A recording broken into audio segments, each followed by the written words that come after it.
உங்களுக்கு நிம்மதி உண்டாகுவதாக. தேவனுடைய இரக்கங்கள் அதிகமாவதாக. தேவன் என்ன சொல்றாங்கன்னா, யாத்திராகமம் 13:21, அவர்கள் இரவும் பகலும் வழி நடத்த கூடும்படிக்கு கர்த்தர் பகலில் அவர்களை வழி நடத்த மேகஸ்தம்பத்திலும் இரவில் அவர்களுக்கு வெளிச்சம் காட்ட அக்கினி ஸ்தம்பத்திலும் அவர்களுக்கு முன் சென்றார். நம்ம தேவன் இருக்கார்லங்க, எப்படி இருந்தாலும் உங்களை நடத்திடுவாருங்க. பயப்படாதீங்க. எப்படியா இருந்தாலும், என்ன சூழ்நிலை இருந்தாலும், ஏங்க நேரம் சரியில்லைங்க, நேரமும் காலமும் சரியில்லைன்னா கூட பரவாயில்ல, அவரால் சரியாக நடத்த முடியும், கரெக்டாக நடத்த முடியுங்க. நாங்கள் கேஸ் சிலிண்டர் இல்லை, இனிமேல் பெட்ரோல் கிடைக்குமா, டீசல் கிடைக்குமா, பயமாக இருக்குல்ல. பயம் வந்துடுச்சுன்னா கூட இன்றைக்கி காலையிலேயே இண்டக்ஷன் ஸ்டவ்வை எடுத்து வச்சுட்டேன். காஃபி டீ பால் காய்க்கிறதுலாம் இதில் பண்ணிக்கலாம் அப்படின்னு நான் கூட இண்டக்ஷன் ஸ்டவ் எடுத்து வச்சுட்டேன். ஏதோ ஒரு பயம் வந்துடுது. ஒரு நாள் இன்னொரு நாள் மாதிரி இருக்க மாட்டேங்குது. நீங்கள் பயப்படாதீங்க, தேவன் பெரியவர். எல்லா நாளும் தேவன் வழி நடத்துவார் நம்மளை. ஓகேங்களா? ஒரு நாள் இன்னொரு நாள் மாதிரி இல்லைன்னா பரவாயில்ல, ஆனால் தேவன் மாறாதவர், நேற்றும் இன்றும் என்றும் மாறாதவர். அவரால் எல்லா நாளும் ஒழுங்காக கரெக்டாக சரியாக நடத்துவார். எதுவும் உங்களுக்கு குறையாது. அவரால் இரவிலும் நடத்த முடியும், பகலிலும் நடத்த முடியும். உங்கள் முன்னாடி நடப்பார். சரிங்களா? தேவன் முன்னின்று நடத்துவார்.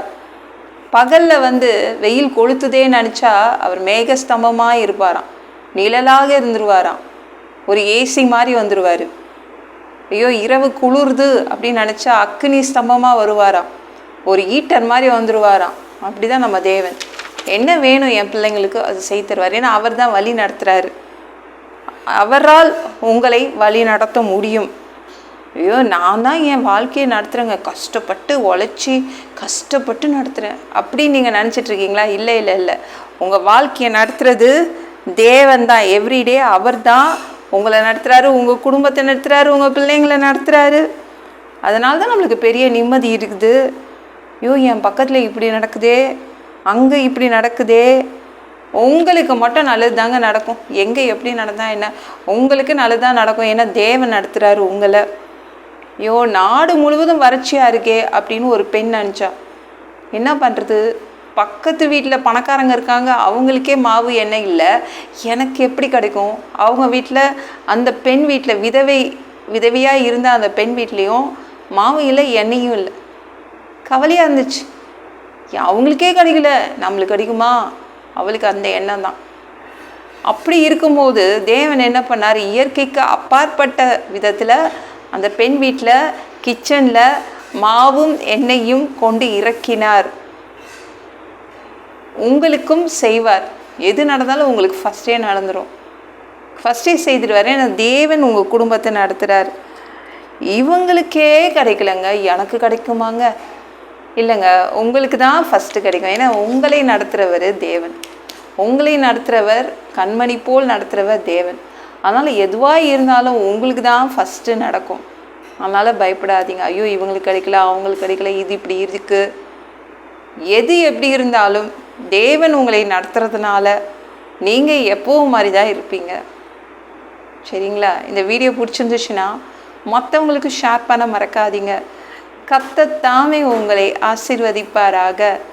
ஜெபம் பண்ணலாமா? அன்பு பிதாவே, உங்கள் பிள்ளைங்க உங்கள் பாதத்தில் வந்திருக்காங்கப்பா. சாமி இரக்கம் செய்யுங்க, இறங்குங்க அப்பா.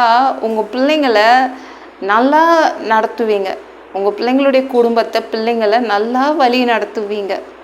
எல்லாமே உங்கள் பிள்ளைங்களுக்கு செய்து கொடுத்துடுவீங்க, எந்த குறைவும் இருக்காது. நன்றி அப்பா. எல்லாம் பொல்லாத பிசாசுகள், ஏவல்கள், மந்திரங்கள், தற்கொலை ஆவிகள், பயத்தின் ஆவிகள், பலவீனப்படுத்துகின்ற ஆவிகள் எல்லாம் இயேசு என்ற பெயரினை கொண்டு துரத்துகிறேன். ஓடிப்போ. உங்கள் பிள்ளைங்களை இரத்த கோட்டிக்குள் மறைச்சிக்கோங்க. பரிசுத்த ஆவியால் நிரப்புங்க. ஞானஸ்நானம் எடுக்கும், ரட்சிப்பீராக. இயேசுவின் காயப்பட்ட தழும்புகளால் எல்லா வியாதிகளும், எல்லா பலவீனங்களும், கேன்சர் போன்ற வியாதிகளும் சரியாகுவதாக. மரணப்படுக்கைகள் சரியாகுவதாக. பரம்பரை வியாதிகள் சரியாகுவதாக. மனிதனாக பிறந்தா ஜீவ புஸ்தகத்தில் பேர் இருக்கணும், அப்படி இல்லைன்னா அந்த மனுஷனை பிடிச்சி நரகத்தில் தள்ளிடுவீங்கப்பா. தீ எரிக்கிற இடத்துல எப்படி போய் வாழ்கிறது? பரலோகத்துக்கு வர்றதுக்கு தான் ஆசைப்படுறோம், அடித்து உதச்சி திருத்தி பரலோகத்துக்கே அனுப்பிடுங்க. கழுவப்படாத பாவங்கள் எங்ககிட்ட இருந்துச்சுன்னா உங்கள் ரத்தத்தை கொண்டு கழுவி எங்களை பரலோகத்துக்கே அனுப்பிடுங்க. எந்த ஒரு இமை பொழுது நீங்கள் வருவீங்கன்னு இயேசுவை வணங்கி வணங்கி காத்துட்ருக்கோம், சுத்தமாக வாழ்ந்து வாழ்ந்து காத்துட்ருக்கோம். அந்த ஒரு இமை பொழுதில் உங்களுக்கு ஒப்பான உடம்பு எங்களுக்கு கொடுக்கப்படும், அதை பெற்றுக்கொண்டு மதியவானத்தில் பறந்து வருவோம், உங்களை சந்திக்க வருவோம். அந்த தருணத்தை நாங்கள் இழந்துடக்கூடாதுப்பா. சாமி உமக்கு நன்றி. ஒரு மனிதனால் பரிசுத்தமாக வாழ்கிறது கூடாத விஷயம், அதற்கு கூட உங்கள் உதவி தான் எங்களுக்கு தேவைப்படுதுப்பா. 7 வருடம் அந்தி கிறிஸ்து ஆட்சியில் எங்களை விட்டுட்டு போயிடாதீங்க, பிசாசு நடத்தும் ஆட்சியிலலாம் எங்களை விட்டுட்டு போயிடாதீங்க சாமி. 1000 வருட அரசாட்சியிலையும் எங்களை கூப்பிட்டுக்கோங்க. எல்லாவற்றையும் ஒப்பு கொடுக்குற இயேசுவின் மூலம் ஜெபம் கேளும் பிதாவே, ஆமென். நாளைக்கு பார்க்கலாம்.